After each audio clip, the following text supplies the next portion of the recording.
It's time for Gun and Saddle, a United Country M. Edwards Realty and Land weekly broadcast where we talk about anything and everything related to our God-fearing country lifestyles and the blood, sweat, and tears that it takes to make them possible.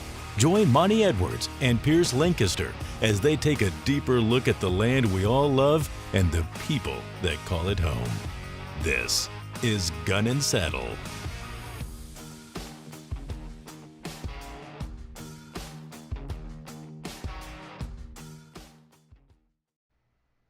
Hey guys, this is Monty Edwards this morning here with you at Gun and Saddle. We're really excited today to bring you an interview with Shawn Terrel. We pre-recorded this interview yesterday and we're going to play it for you here in just a minute. He's going to cover the ins and outs of the multi-parcel auction.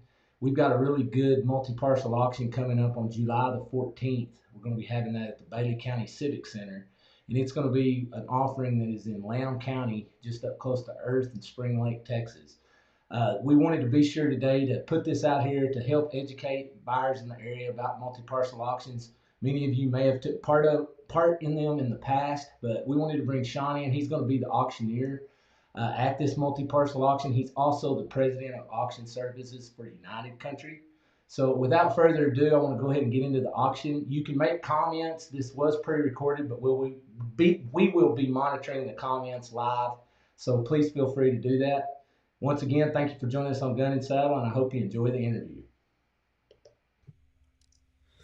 Well, I'm very fortunate today to have a special guest with me. This is Shawn Terrel with United Country Auction Services. Shawn is the president of United Country Auction Services, and he's going to be here today to talk to us about multi-parcel auctions.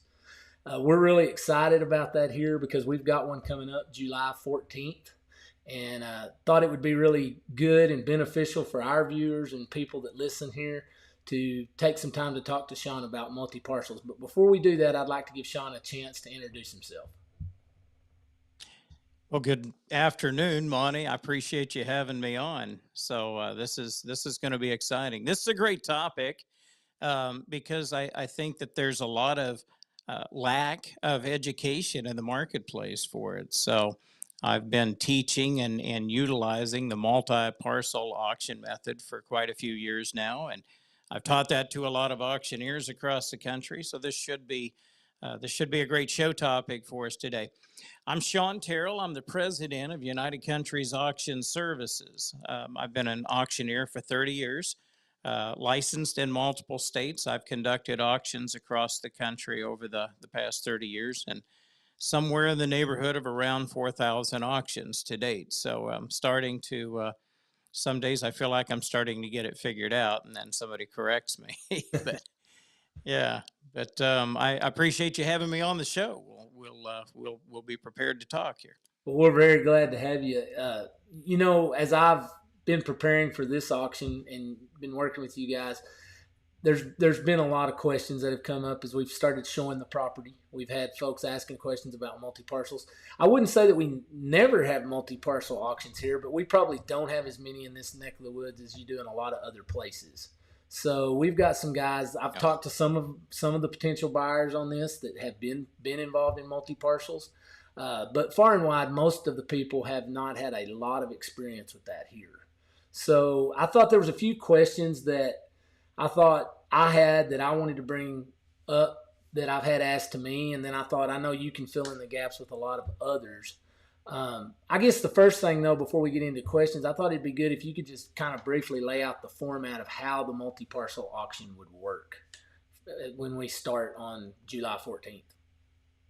Sure, yeah, and if you want to, we can maybe back up just for a second and just kind of give an overview of what a multi-parcel auction is versus just selling multiple farms or multiple tracts of land. I think that'd be very beneficial, yes. Yeah, so when you're having a multi-tract auction, just a multiple tract auction, that means that you have more than one property that you're offering, and it's pretty easy to sell those, either traditionally or at auction. If you have three individual, let's say farms or tracts of land, and you're just going to offer those 1, 2, 3, and you're done.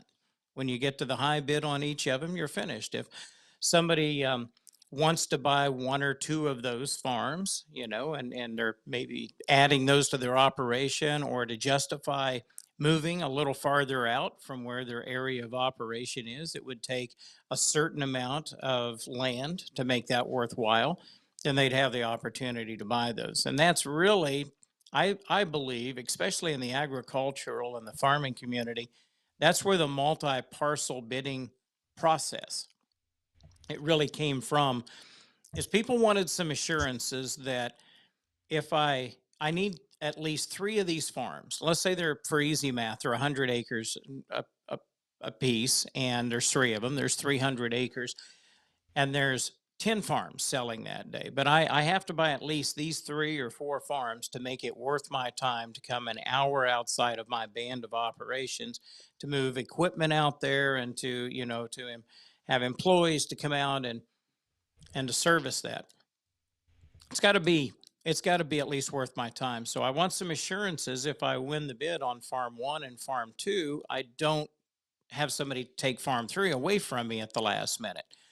And the concept behind that was, well, what if you could tie all 3 of those together in a combination in a separate tract? And then that tract would allow you the opportunity to buy 1, 2, and 3 together, in a unit. And then you're guaranteed the right to own those 3 farms at the end of the auction, as long as you stay in there and stay competitive on them. Now, that doesn't mean that if you bid one time, nobody else can bid against you. It's an auction, right? So, but that's really where the concept came from. So the process is really simple. And your question was about the process, Monty. So as we open up the auction, we give brief description of the tracks. We kind of review the terms, conditions. We get everybody comfortable, maybe even conduct just a small mock auction on 2 or 3 tracks and say, this is how it will kind of operate. You open the auction up and it's in 2 rounds. And we're going to use your auction that you have coming up on the 14th of July. There are 11 individual tracks. It's 3,004 acres that's being offered in a total of 11 tracks. So there's a track map. Some of these farms touch each other. They adjoin. Some of the farms don't, but they've been split equally, track 1, track 2, track 3, into 11 tracks. So we'll go through each one of those 11 tracks and we'll get a price on the board per acre for each one of them. Once we've accomplished that, that's the end of round 1.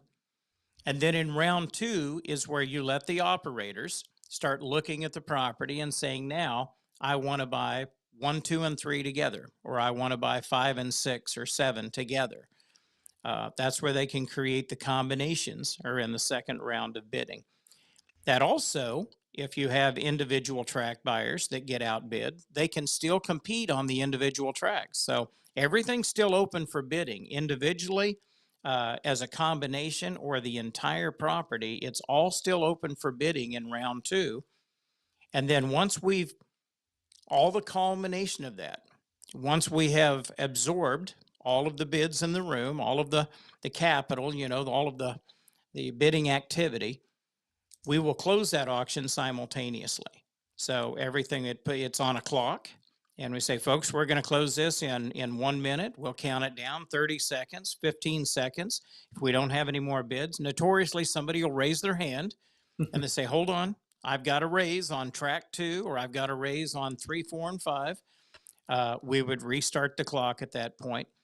And then the amount of time that you let that clock run will get shortened over time too, because this could drag on for days if you don't. So normally these auctions will take, anywhere from an hour and a half to 2 hours to 3 or 4 hours, depending on the amount of tracks and kind of the veracity of the bids, the activity, and the way that that it's being presented. So that brought me to one of my other questions, was what was the timetable that you could kind of expect? And I get from that it's fluid, it could change. But you're saying in an auction this size, we're probably looking at if you were just to make an estimate, 2.5, 3 hours at most, probably. Yes, sir. That's for 11 tracks. That I think that's plenty of time. A seasoned auctioneer is going to keep that process moving. Mm-hmm. You want to give plenty of time for deliberation. And while people are scratching their heads and saying, do we want this to go with that? Or this tract over here looks a little cheap, this may be the time to buy that. And it's a very methodical process. So it's not like having a pen of cows in front of them in the sale ring and say, listen, if you don't buy this in the next 15 seconds, there's another pen of cows coming in. It's a slow, methodical process. The sellers, in your case, they've spent 40 years putting this operation together, and we're working for them. The goal out of all of this, the reason, well, why don't you just put 3,004 acres on the market and look for the buyer to come in just to buy the whole thing, lock, stock, and barrel? Because there are people that operate in that general vicinity that have no desire or don't have the means to buy 3,000 acres, but they could pay a premium for 160 acres or 200 or 300 or 500 acres. They could maybe buy 1,000 acres of it and pay a really strong market value for that, and it will fit nicely into their operation. But they don't have, again, the means or the want to buy the whole 3,000 acres. The genius behind this, and the reason why we want it to take time, is it allows everybody the opportunity to bid on anything that they want that's being offered in this auction throughout the entire process. They can bid on tract 1, on tract 11, on tract 11 and 1 together as a combination, on the entire property, any way, shape, or form that they want to buy this property. It's going to afford them that opportunity on the 14th of July. Awesome. I think that really does sew some of that, or tie some of that down. Another question is, if you're bidding. And Monty, I would jump in there and say, it's fair to say you'll know kind of early in the auction after round 1, if there's really aggressive bidding activity, 85–90% of the work could be done in the first 30 minutes of that auction. There may not be a lot of thought process left, and right. it all comes down to price, right? Mm-hmm. Other ones where people are reluctant or they're unsure and they need to stick their toe in the water a little bit at first and say, okay, well, that wasn't that deep. That worked okay. I'm going to try it again. And they're building their comfort level. We want to make sure that we're using a well-oiled team, a seasoned team. So you're going to have some professionals on site that have utilized this program and can explain it to people and raise that comfort level. They'll want some assurances that if they don't understand what's going on, we want to explain that to them where they can easily understand it. So they let their guard down. They're bidding on the tracks. At the end of the day, this is just a mechanism to allow the bidders the freedom to buy this in any manner that they see fit, versus us trying to decide on how they need to buy this property. And I've actually had that feedback from folks that I've shown the property to and talked to on the phone, that's one of the things that people are starting to see, that's a big plus, because there's been a lot of times when they've been involved in trying to buy property in the past, whether through conventional real estate methods or even through your standard auction methods, where they might have actually been bidding against somebody that had a different goal than they did, and they ran into each other, and they didn't get to bid on what they wanted to. They didn't get the opportunity to bid on that combination. So that's something that sounds really good to me. So well, or more often than not, the auctioneer that comes in may not be from that local market, or even if he is, he may not operate right there in that general vicinity, or there's something he's not seeing. And in his infinite wisdom, he splits this east and west. Mm-hmm. And you find that the likely buyers on it said, well, the problem is I wanted the north half of it and he wanted the south. So however you end up carving that, we're trying not to make any more decisions than we have to for the buyers, other than putting this into reasonable tracks that make sense and saying, you guys put this back together however it best fits your operation, and we're going to allow you to do that in a competitive bid format. Pay market value for it. It's a win-win for everybody. So the sellers should get fair market value for the property. They should have good participation. This is a nice property. They spent 40 years of really hard investment building this up right. And the buyers, there's not much arguments that, well, if I had the chance to buy this, I would have been more aggressive. You do have the chance to buy that in this type of an auction. So it's right. Completely at your disposal. A couple of things that I've been asked about. Is there anything that a person needs to do in advance to prepare for auction day if they're coming to bid? Absolutely. Absolutely. So the thing about auctions is, and I'll use commercial real estate. This is this is a great analogy when I'm teaching auction, when I'm teaching more so real estate professionals about the auction method of marketing. The the counterpart to this a lot of times is in commercial real estate, you get a letter of intent on a property. And then there is a period of time, 30, 60, 90 days for them to do all of their due diligence to decide if they actually want the property or not. When you're buying something at an auction, it's the complete inverse of that. So all of that due diligence and all of that qualifying the property and making sure I know everything that I need to know to be comfortable in this, the purchasing decision that they're going to make at 10 a.m. on the 14th of July, sitting in that auditorium, that is a final purchasing decision. There's no due diligence period or inspections or any delivery of reports or anything after the fact. Is you have to go out and qualify this property and make sure that it fits your operational structure, that it's suitable. Check on soil types, check on FSA information, check on well reports and the condition of the irrigation pivots that are out there. The great news is we're affording everybody that opportunity. We're still 30 days out, from this auction, or just a tick under, and they have all that information is out there online. It's all being presented to the public where they can sit down day or night and they can start reviewing all those documents. They can go out and tour the land. They can look at all of the equipment, of the feed bunks, of the irrigation systems. They can ask any questions of you and the brokerage and the auction team, and just make sure that they're comfortable before they get there on the 14th. So that's their responsibility, is to get embedded in that property enough that they're comfortable and they're making a well-informed decision on the 14th.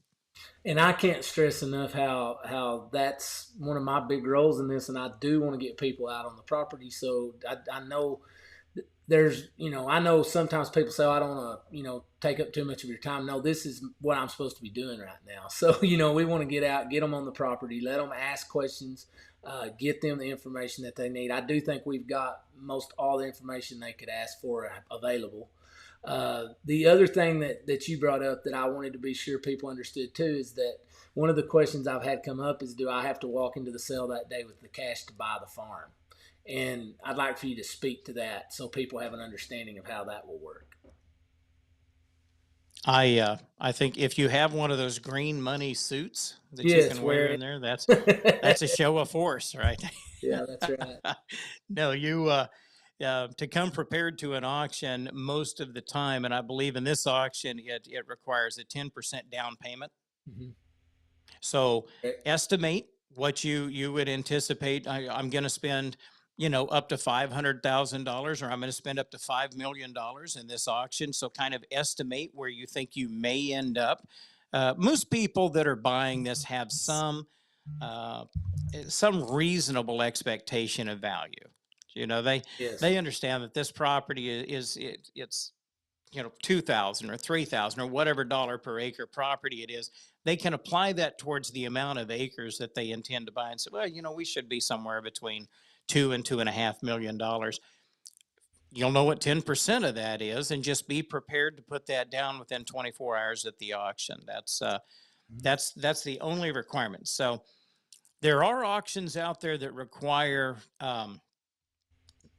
bidder registration deposits. I've seen that technique used across the country, and it's trying to give some comfort, some level of comfort, where people would show up with $50,000 cashier's check, that they sign over to the auction company, and they hold that through the bidding process. My understanding is we're not doing that at this auction.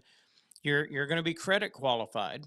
Mm-hmm. There's a reference form. So we're using a form where you're going to have third-party validation, and most people that have the wherewithal to buy property, for a professional person at a bank, an attorney, somebody out there that would vouch for you, that generally gives us enough security that you're as we call it, a real person. You're a real buyer. Mm-hmm.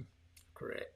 And that is a point I wanted people to understand, that there would be a 30-day to close basically period after the close of the auction, that they would have time to get their funding in order. But you would want to be sure that you had that in order, because you will be making a non-refundable 10% down payment. And that's That is correct. Yeah, and that's the difference at auction. A lot of times in the purchase contract, you'll notice that's not an earnest money deposit.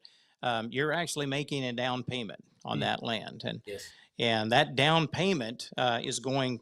It's going into escrow. It's being held by the title company, by the abstract company, but that is the seller's money at that point. You have started paying for the property.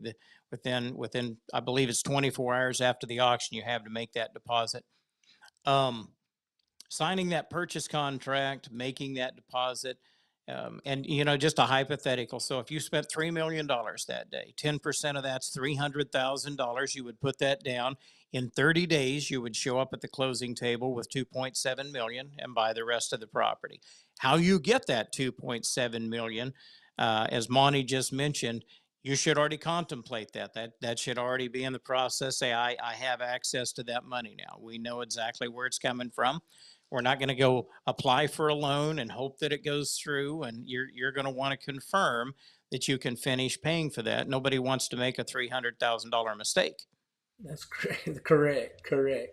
And That's an expense. That's expensive tuition. that is expensive tuition. And Shawn, after I've looked at this and we've talked about this in depth, I also see this being a protection not only for the seller but also for the other buyers, because I mean you're going to be there on auction day making combinations, buying the things that you want. I mean, it's important to each of those other bidders in there to know that the guy that they're bidding across the table or down the way from is performing, because they may knock them out of a combination that they're wanting to buy. So I think it's to the integrity of the auction. It's not just important to the seller. Yes, sir. No, that's well said, Monty. A lot of times, and here's where I would coach somebody: have a backup plan in case that the tracks that you're bidding on look like they're getting a little heavy in the pricing.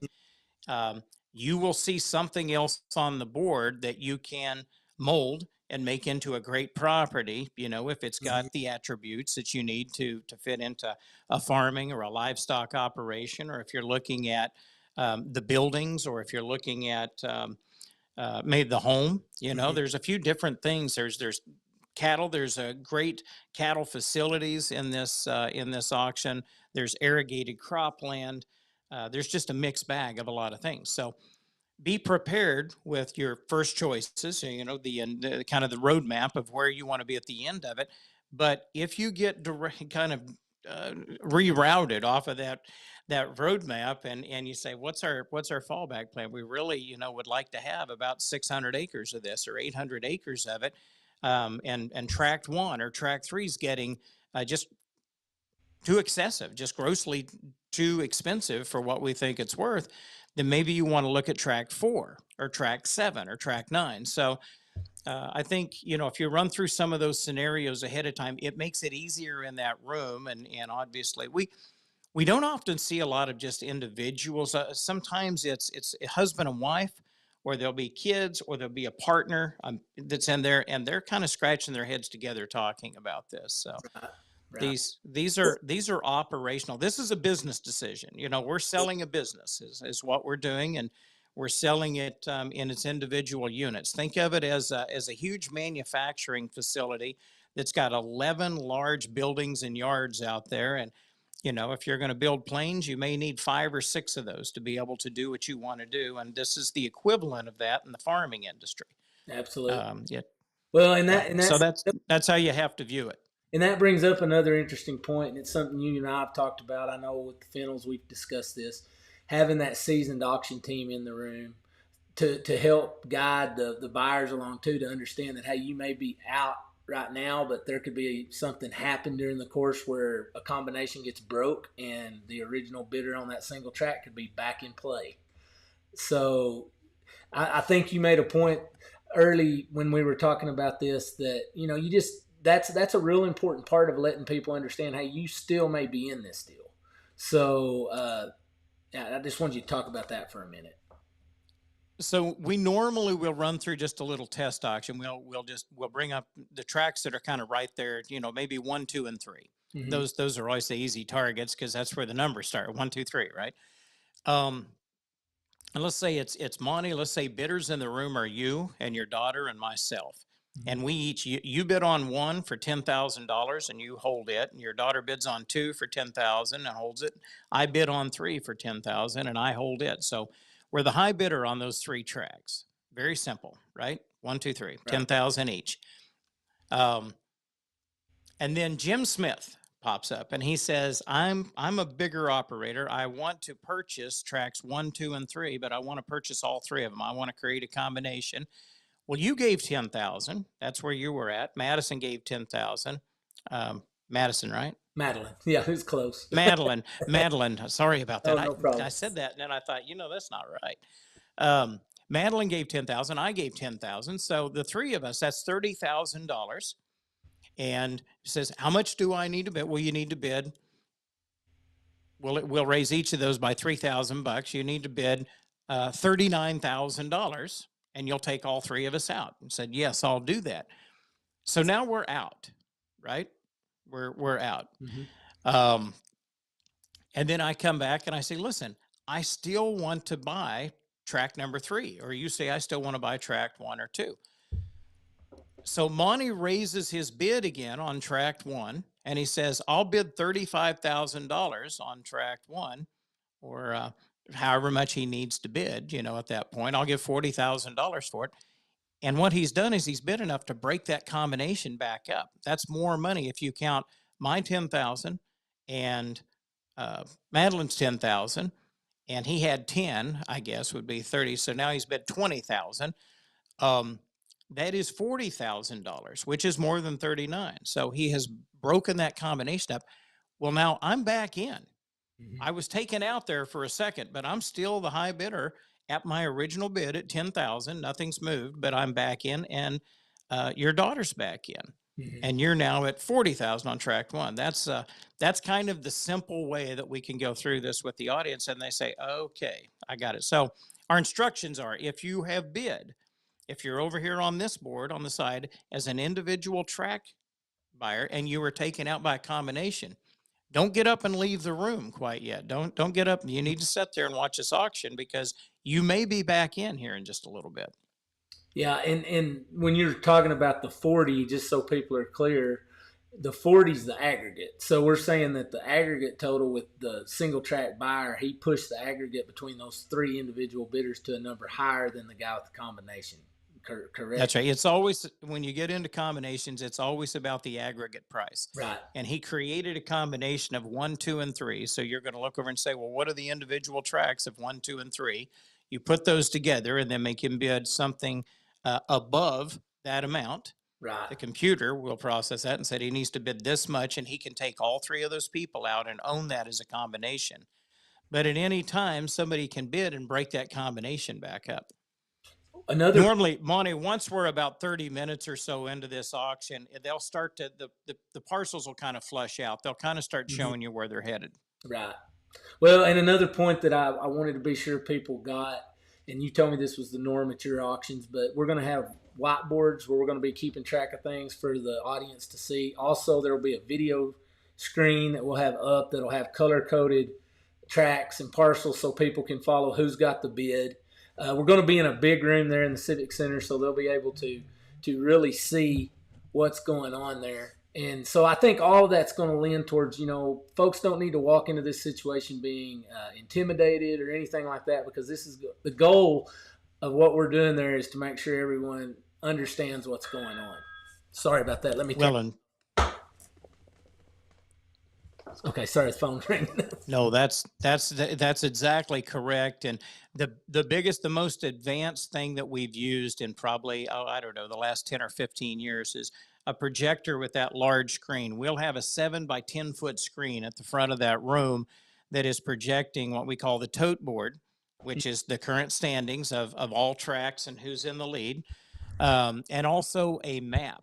And it'll show all 11 tracks, and they'll be color coded. So if, Jim Smith is sitting in the audience and he's currently the high bidder on tracks 1, 2, and 3, as we talked about, it will turn 1, 2, and 3 blue, and it will put his bidder number in all 3 of those tracks. So it's really, it's getting down to the coloring book level where people are very visual by nature, and they said, "Oh my, this sounds complicated." You know, when you're sitting there and you see that on the map on the board, it's like, "Oh, okay, this is pretty simple. I didn't know you were going to have all these visual illustrations up here." So we Mhm. really, it's almost like putting a halter on people and just leading them through the gate. It's pretty simple. It's pretty Right. rudimentary at that point.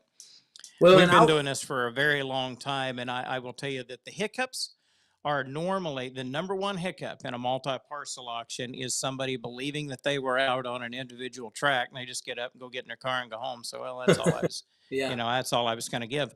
And then 15 minutes later, you call them and say, "Hey, you're still in on track 2 or track 10 or 20 or 40 or whatever track it was."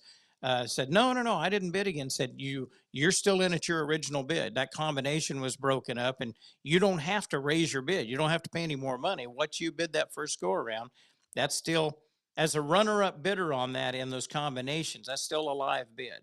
okay, okay. Yeah. Uh, And that's the way to view that. So once we explain that to everybody, the rest of it will take care of itself at that point. right. Well, and I wanted everyone to know too, because we could run into the lunch hour and into the early afternoon. We are planning on having refreshments. We're even planning on having some food there, so we can keep everybody in a good position so they don't have to get up and leave. Obviously, if you're sitting in there and you're trying to make an investment in a business deal, you're probably not going to stop and go to lunch anyway. But we are going to try to, to make it real accommodating to everybody, and excited about the fact that we're, having it in a good facility. It's going to be good parking. It's going to be visible. I think most people around here are aware of where the Civic Center is, but I think it's going to be real conducive to the auction. So, not to talk too much about just this one particular auction, but I know that, there's a lot, I think there's some excitement about this auction brewing, just because it is something that we don't see a lot of. I encourage people to come to the auction. I'd like to see people come out. So, Shawn, another question. It'll Oh, go ahead. Monty, it'll be a great experience for everybody. You'll garner some information and gain some information from the multi-parcel bidding platform. It'll be a great experience. The other thing you'll take away from it is you'll have a booklet, a property information packet there, and writing down those bids, those final bids. It'll give you a lot of insight to what those local economies are and what that farm market looks like, because there's a lot of diversity in this offering in particular. Mm-hmm. There's a lot of marketing that's going into it. I expect that you're generating a lot of calls, Mm-hmm. generating some interest on this. If the participation should obviously show up. I mean, these folks are retiring, so they're not playing games or just getting an appraisal of the market. They hired an auction company because they intend to sell this property on the 14th. Um, it's going to give you a lot of insight to what the current models look like for agricultural land, livestock production land, irrigated cropland Mm-hmm. for a home. And I think that's valuable information because we're in some very interesting times in our economy right now where there's a lot of fluctuation going on in pricing models. So I personally, if I farmed and ranched out there, I would want to know what the results were on each one of these tracks because I'm just down the road from it. Right. Yeah, I think we see that happen all the time with our local auction markets and equipment and cattle and all of that. That's really how we kind of get a sense and feel for what things are bringing. So, that is a good point. So, well, Shawn, I think we could talk about this all day. Is there any key points you think that we've missed here today that we'd want to be sure and let people know about before we kind of conclude this interview? Well, if they're watching this podcast, I would highly encourage them to check these farms out. I've toured these farms with you, and a lot of times there's circumstances, whether it's financial, there's an investor or a bank that's pushing the auction, or if there's health issues that are going on. This is about as honest of a property as you're going to find. These folks have spent the last 40 years putting this property together. They put kind of their blood, sweat, and tears in it. The kids have raised, they've started moving out, and they're ready to slow down and enjoy life just a little bit before, we all get to the point where we can't enjoy life anymore. So, Mm-hmm. and I think our culture is starting to change. My dad was a custom harvester, and he basically for 43 years, and he worked until he slumped over a steering wheel one day. and there's no quality of life after that. So I appreciate the fact they have a little foresight. They've managed this well. It's a great operation, and they're utilizing this method out there to offer this to their friends and their neighbors out there. The one thing that caught my attention was he had made a comment. He said, there's different people that have asked me about different elements or portions of this. He said, I don't know how, I would sell part of this and then somebody else wants part of it and stuff. I don't know that there's a better disposition strategy on the planet than the multi-parcel bidding platform, because it just creates an environment of fairness to those bidders. It allows them to sit in a room and to make well-informed decisions on any configuration they want of this property. That's what we're bringing to you on the 14th of July. So I'm excited about that. We're really excited about it too, Shawn. And I can't thank you enough for giving us some of your time today. If there's any questions that any of you guys have, of course, we're taping this interview, but I will let you know that you can send questions or comments to comments@gunandsaddle.com.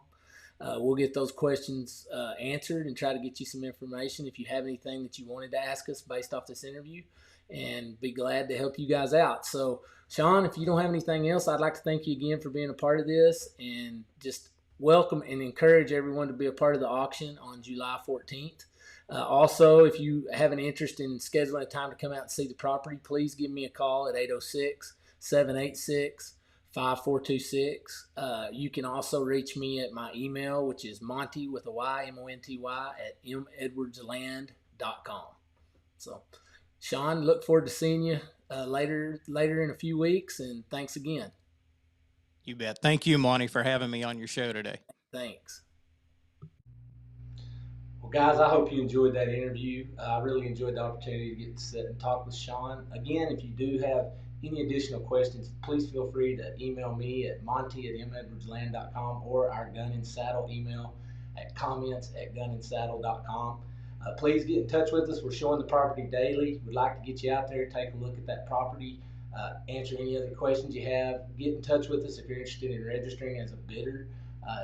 In advance, we can get that took care of and get that out of the way for you. But once again, thank you for joining us, and we'll see you next week on Gun and Saddle.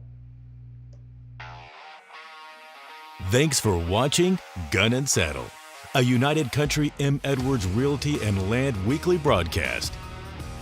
Have an idea for a future episode, comments, or suggestions? Email us at comments@gunandsaddle.com.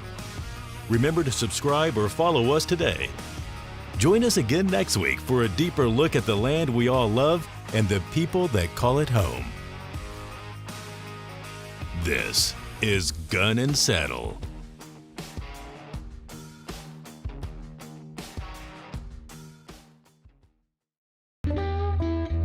For all the reasons we at Realty United Country Hunting Properties can list to buy your own hunting and recreational property, these have to be at the top.